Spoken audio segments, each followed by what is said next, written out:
right? This midi's going to clear through with her defender. Right, we just came from this way. We're going to create space because the next thing we're going to do is we're going to get the ball to X. So that cut's not there. We get the ball to X, and then we're going to challenge the crease.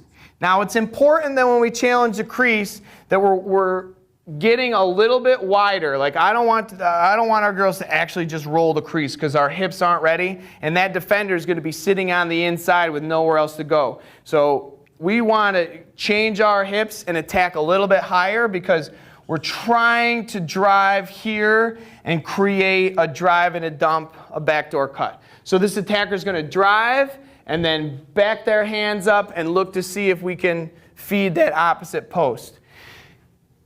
We really want this attacker to sell it on the corner with her mouth and be like, take her, take her. So get that defender's head to turn so we can backdoor cut. We like to run this because then it teaches us if we're playing against a man-to-man, it lets us know if they're going to slide early. We might trap them. I've been running slow break for years. We still score a couple of goals a game in it.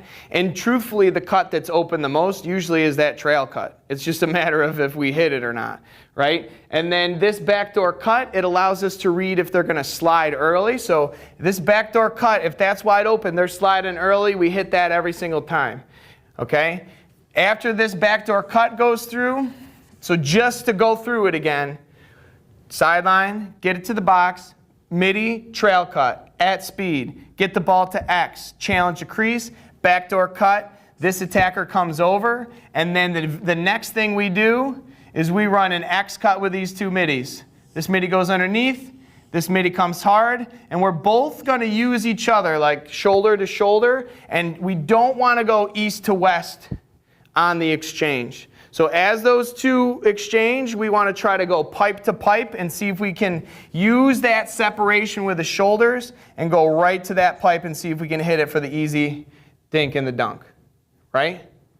After that goes through, these two midis clear through, and they go out with their cuts. And the first midi that backdoored, we're going to reload up here for the skip pass ISO look.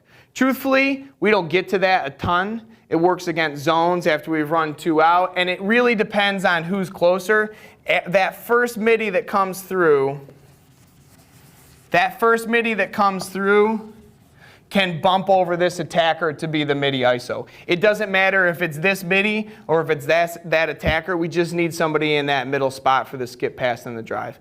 For us, it usually kind of depends on who our better 1v1 person is. Like right now, it depends on our midi line, we would bump over one of those attackers. But with all this, like, you don't want to stress about the exactness of everything. It's just kind of a system to put in place before we get through go into our settled offense, and it really stops the two things that I hate the most, and it's a big thing before we know what we're doing in fast break. We just want to avoid like the middies coming down with a ball, stopping, and then waiting to figure out what the next thing's going to be. Like if we don't have the fast break, we're just going to get it to the box, look for some cutters, run the drive and dump, the back door, the X cut, and it just gives us a few looks, and then from there you can run right into your offense.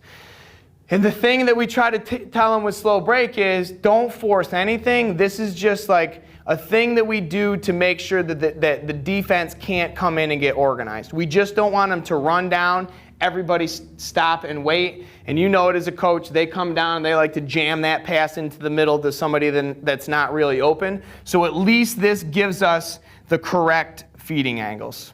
And that's the basics of our slow break.